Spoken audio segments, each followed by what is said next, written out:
Because I think. Good morning. Welcome to United States Sports Academy and our weekly sports talk program. Well, we're at the quarter pole for the baseball season. A few of the teams have played over 40 games. Most of them are right around 40, so they can't play 40 in the quarter games to be exactly 1/4 of the season with a 162-game schedule, but we'll call it close enough to the quarter pole. So we're going to talk about some of the things that we've seen so far in the baseball season.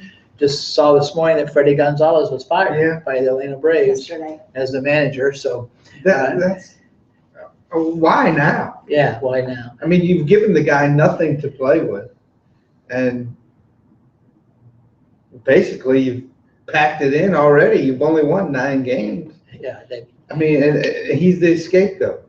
I don't get it. You know, one of the things they've always talked about is you can't fire 25 players. True. So and I think they feel like they got to make some kind of move to shake things up. By the way, I just forgot to mention, joining me today is our normal producer, Sarah Weber, one of our wonderful TAs here at the Academy, and she's our resident expert on college baseball. And also is Dr. Brett Simmermacher, our chair of sports coaching, who is a former Division I baseball player, a professional baseball player, and longtime baseball coach. And I'm of course Steve Butler, your host, and I'm just I don't know anything about college baseball or pro baseball. I just know everything about baseball. I'm just a baseball junkie. My favorite sport, and I know a little bit about the history. Brett and I were talking this morning about what could happen in the National League Cy Young. Because I mean, right? Who's the best pitcher in the National League right now? Is it Jake Arrieta, who hasn't lost since like I was 12? I think it's like July of last year. Something crazy. They've won like 23 starts in a row that he's pitched. Or is it Clayton Kershaw, who just continues to, every time he pitches, he's setting some kind of record, and he won again last night. And then, or is it the guy from the Nationals, Scherzer, who struck out 20 his last start, struck out 10 last night, but got beat 2-0 by Noah Syndergaard from the Mets. You know, it's just crazy good pitching in the National League right now. And the only thing that upsets me is when they start comparing Kershaw to Koufax, because he's not quite there yet. You know, let him be Kershaw. Don't try to compare him to the incomparable. We have the standings in front of us for each of the leagues, and we also have the leaders in average home runs, RBIs, and stolen bases, and on the pitching side, ERA, wins, strikeouts, and saves. So if we just take a look at the standings right now, the Orioles are in first place. It was kind of interesting. I was watching the Red Sox and whoever they were playing Sunday Night Baseball.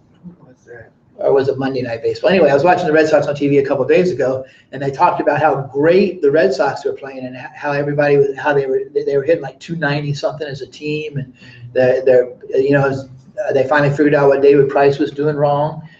Dustin Pedroia was the one who picked up what he was doing wrong, right. and so it was kind of funny because they talked Red Sox, and then this was on Baseball Tonight, and the guy said, "Oh, by the way, the Red Sox aren't in first place; the Orioles are in first place." And Buck's got them playing really good baseball.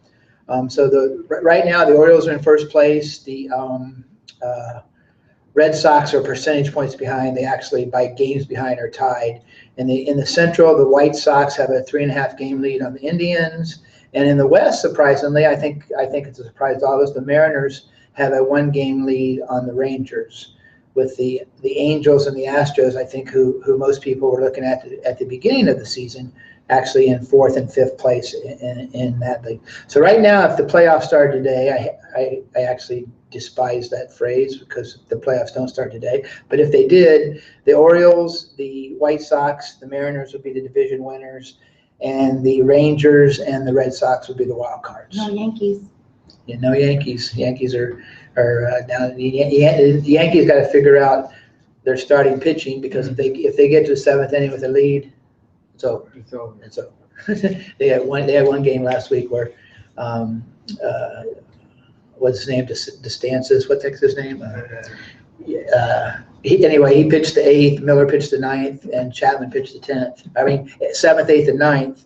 and they had 10 strikeouts because what's his name got four in one inning. So anyway, the Yankees are going to figure it out maybe. In the National League, the Nationals lead the Mets by a half game in the East. The Cubs already have a 6.5 game lead in the Central over the Pirates, and I saw a stat the other day. They're like 11-1 or 10-2 against the Pirates and the Cardinals, which are their division foes this year. And then the Giants, of course, since it's an even year, the Giants on their way to their 4th World Championship have a 1.5 game lead over the Rockies. And the Dodgers, in spite of all the great pitching from Kershaw, are still a game and a half back. And then we have the stats in front of us too for the individual players. So from a team perspective, who's your biggest surprise so far this season on the positive side? Who's playing much better than you anticipated? I'll start with you, Sarah. The Mariners. Mariners, yeah. I don't think anybody saw that coming. And if you look at the individual stats, a big reason why is Robinson Cano, who's leading the league in home runs and RBIs. He didn't. He hadn't done that well last year after the trade, but he's picked it up this season. Was he a trade or was he a free agent? I think he was a free agent. Who's this? Robbie Cano. I don't think the Yankees he was traded a free him. agent. Yeah. Oh, they signed him when the season was He over. went for the money, yeah. How about you, Brett? Who's your biggest surprise? My biggest surprise is probably the Indians, being from Ohio, and knowing the history of the Cleveland Indians. Every year going into something, doesn't matter if it's the Cavs, the Browns, or the Indians, when are they going to falter? And I think this is a good indication that they're not a bad club. They're in second place right now, 3.5 games back. But don't sit on the Royals either. They just had that 30 for 30 special on ESPN about the city of Cleveland. Yeah. When's the last time the Indians won it? 54? Yeah, 54 or 56, I think. Yeah, I think it was 54. Yeah. But it's been a while. It's been a And, while. The Browns won it in 64. And now the Cavs, they played well last night. Hopefully going to go through the Raptors pretty quickly.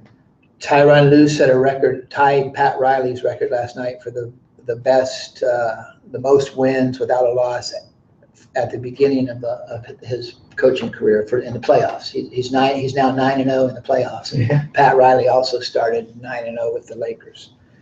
But It's not tough to coach when you got players like he has. So. No, but they I think they definitely improved when he took over for Blatt. I mean, he got LeBron's respect right away, and I think the fact that Blatt's on everybody, when you see who's going to coach here, who's going to coach there, everybody's list tells you that he's not a bad coach. Speaking of LeBron, did you see the dunk he made last night?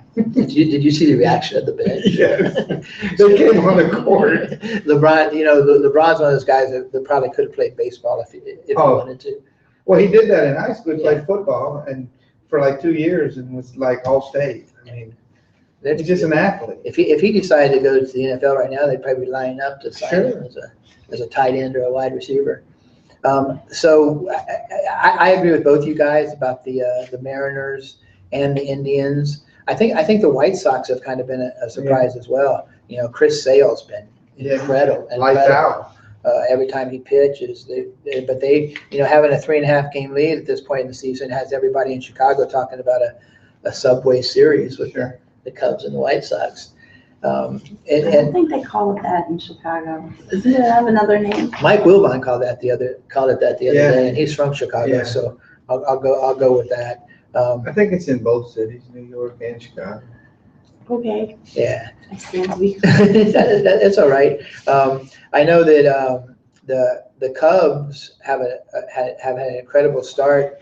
Somebody said the other day it was the best start since the '84 Tigers, who started out 35-5. Wire to wire. Yeah, and then they went 7-1 in the playoffs, which you have to win a lot more games in playoffs these days. But back then you only had to win the AL Championship Series and the World Series, And interestingly enough, if you look at 7-1 in the playoffs, that's exactly the same percentage as their 35-5 start. So that was an awesome team back in '84. How about your biggest disappointment so far from the team perspective? I'm gonna say the Astros. You know, I just, you know, I think everybody, and the Yankees. I mean, I think they're pretty similar. I mean, everybody thought the Astros were going to be up there, you know, in the West, and the Yankees were going to be up there in the East, and both of them are in the cellar right now. We talked about this last year when the Astros made the playoffs. I still have a hard time thinking of the Astros as an American League Me team. too. But last year when the Astros made the playoffs, we talked about this on this very show, where there was a Sports Illustrated cover preseason last year that said, "Meet your 2016 world champions," and everybody said they were a year early last year. Everybody thought they'd be really good this year because Right. of all the great young players. I think a bunch of us had Carlos Correa as an MVP candidate in our preseason show, and he hasn't done much. What's the pitcher's name? Lefty Dallas with the big Keuchel. beard. Yeah. Keuchel hasn't done much. They just seem to be floundering right now. And of course, it's early. We still have 3/4 of the season to go, and there are only 7 games out. So we'll see what happens down the stretch. How about you, Sarah? Who's your biggest disappointment as a team? The Yankees. Yankees. Are you a Yankee fan? No. More of a Mets. I'm a Mets fan, but Oh, if you're a Mets fan, do you I still want to see the New York teams do well. I think the Yankees are, you know, everybody said Joe Girardi did one of his best managing jobs last year, and they've just been bit by the injury bug. But I think that's what happens when you get old, Mm-hmm. you know, and they have a tendency to bring in free agents, and you know, they've got that great bullpen at the end with, you know, Chapman throwing 100 miles an hour, 102 the other night, but if you can't get to them, it doesn't really matter. Right. If you can't get to them with a lead, you know, they basically with the Yankees, it's a 6th inning game, but they're not scoring any runs. You know, they can't get to the 7th inning with a lead. I think the Yankees are my biggest disappointment. You know, the Braves, I don't think anybody expected the Braves to be good, No. but I don't think we expected them to be this bad. They're bad. Oh. Go ahead. No, they're going to be rushing up their draft. Minor Prospects. leagues? Yeah, The minor prospects. league players. Mhm. Yeah, Sorry, in August and September. We have 2 AA teams within about 30 miles of where we're sitting right now. We have the Mobile Bay Bears to our west, who are the AA team for the Diamondbacks, and we have the Pensacola Blue Wahoos to our east, who are the AA team for the Cincinnati Reds. And, Biloxi? we have Biloxi too. Biloxi's an hour. Biloxi's about 80 miles away. And who's Biloxi affiliated with? No, not the Padres. Oh gosh, I was just. Yeah, I can't remember. I've never been to the new stadium. It looks really cool from the road. Yes, I've driven by it many times. They moved down there from Huntsville last year in the middle of the season. But, you know, we were all excited last year when Dansby Swanson was the #1 draft pick by the Arizona Diamondbacks, because we were going to get to see him play 70 games here in Mobile this year. But then they went and traded him in the offseason to the Braves. He's So, playing at Mississippi. now. yeah, he's playing for Mississippi Braves now. So Just we about may an get to hour see and a him. half away. We may get to see him play in Mobile. Yeah. If they don't call him up before he gets Before here. I think I told you guys when I was living in Augusta and I was a season ticket holder for the Augusta Green Jackets, the Giants Class A team.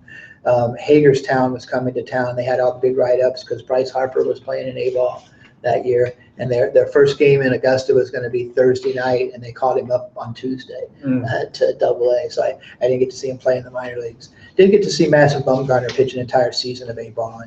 And if you watched the World Series 2 years ago and saw the way Madison Bumgarner dominated major league hitters, just imagine how he dominated 18 and 19-year-old kids in A-ball. It was pretty phenomenal.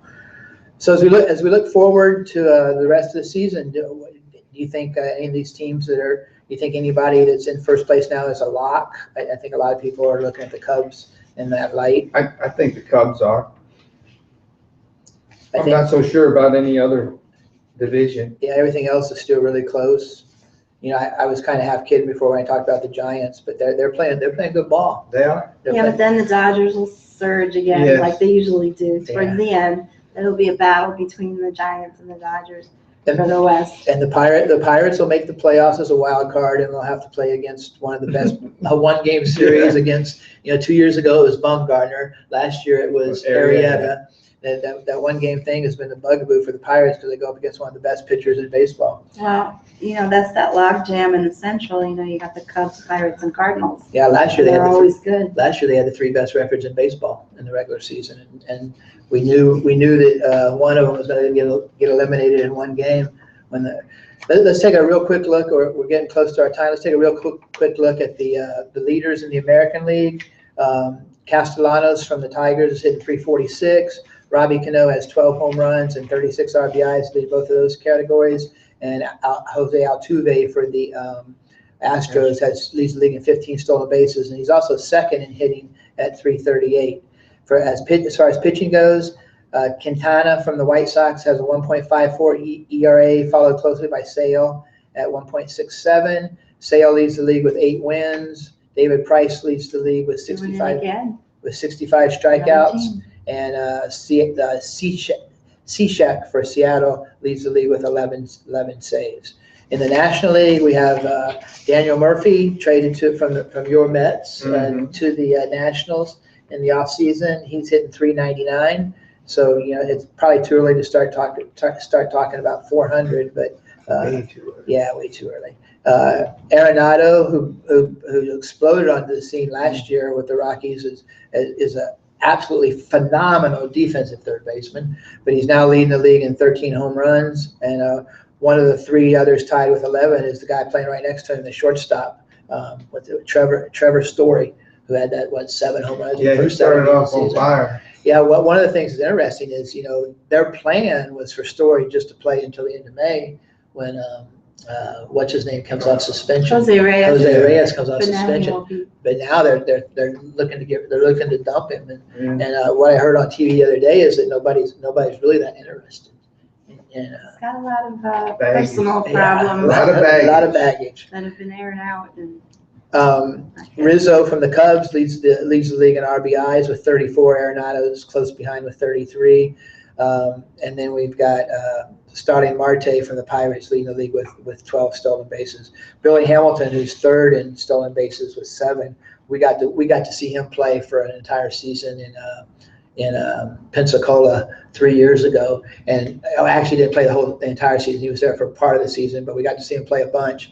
But that year, in a combination of AA and A advanced, he played 140 games and stole 150 bases. It was pretty phenomenal to watch him run.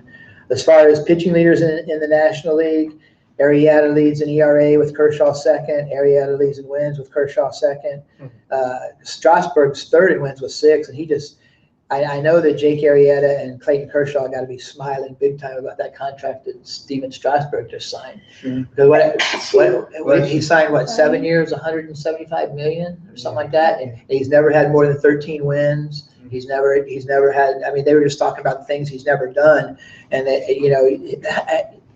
they're licking their chops. yeah, Kershaw and Arrieta are saying, "Really? You're paying Strasburg that much? I can't wait." But Kershaw leads the league with strikeouts, followed by Scherzer and Bumgarner. The pitching in the National League is pretty much all the usual suspects at the top of the board. And then Gomez from Philadelphia leads the league in saves. Philadelphia is a team we didn't really talk about as one of our surprises, but they've been pretty much a surprise. I think they have a 12-3 record at one-run games. They're only half game back. Yeah, which, having that kind of record in one-run games is going to help you get lots of saves. And then Familia with the Mets with 13, and Jansen with the Dodgers. Jansen's nasty too for the Dodgers when he comes in. There's a lot of great arms out there. Yeah, and it seems like the starters are hitting 95, 96, and the eighth inning guy is 97, 98, and then the closer comes in with the Right at 100. digits. Sarah's going to give us a real quick update on some of the prospects. Oh, the picks from last year. The first pick, Dansby Swanson, that we just discussed. He just moved up to AA recently, playing for the Mississippi Braves. He's batting .281 with 2 home runs. He's only played 17 games there. So Being in AA is pretty good because we got to remember it's been less than a year since less than a year ago he was playing for Vanderbilt. Right. And they were going to the College World Series. Yeah. And they were so because gonna- the draft wasn't until June, right? The draft is in June. Yeah, he found out he got drafted right it after a game. They had won a game. They were still on the field, and they had all the cell phones out, and they were watching. And he found out like right after that game ended. That he was the #1 pick. Yeah, right Wow. after the super regional. Yeah, it always happens the weekend before the College World Series. Yeah. So who else we got? Alex Bregman, the #2 pick out of LSU.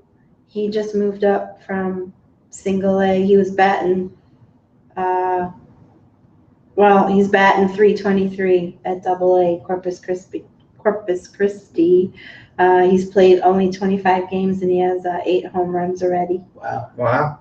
Yeah. And then the 7th pick, the SEC Player of the Year, Andrew Benintendi from Arkansas, yeah.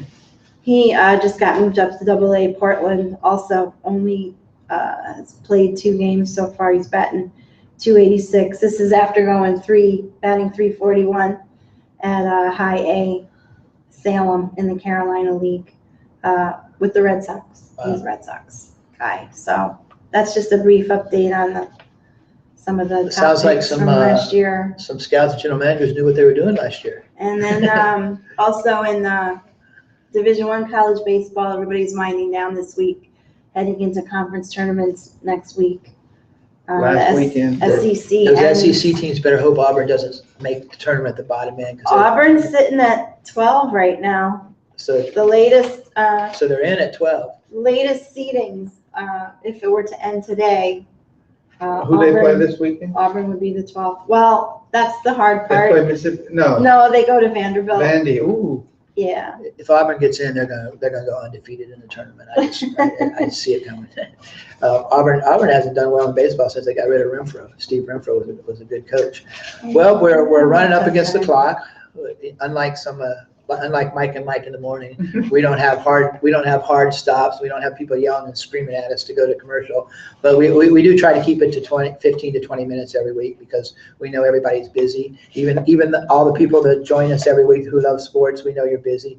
So we'll wrap it up this week. We hope everybody enjoys the rest of the baseball season. We got the second leg of the Triple Crown coming up already. Preakness. The Preakness. See if Nyquist can follow in the footsteps of last year's horse, American Pharoah, and have 2 Triple Crown winners in a row, which, believe it or not, the last time we had a Triple Crown winner was we had 2 in a row with Seattle Slew in 77 and Affirmed in 88 or 78. So maybe we'll have it 2 years in a row. And Division II baseball begins on Thursday. Local team West Florida is traveling to Tampa. Brett, one of Brett's former schools, Brett got his master's degree at Go Argo. West Florida. Anyway, we hope everybody has a great week in sports. Enjoy the Preakness. Enjoy the end of the college baseball season. Enjoy Major League Baseball. It's in full swing now, and we'll all talk to you. Basketball players, who cares? We'll talk to you. We're talking baseball today. We'll talk to you next week at 11:30 a.m. Central Time from the United States Sports Academy. Everybody have a wonderful week in sports.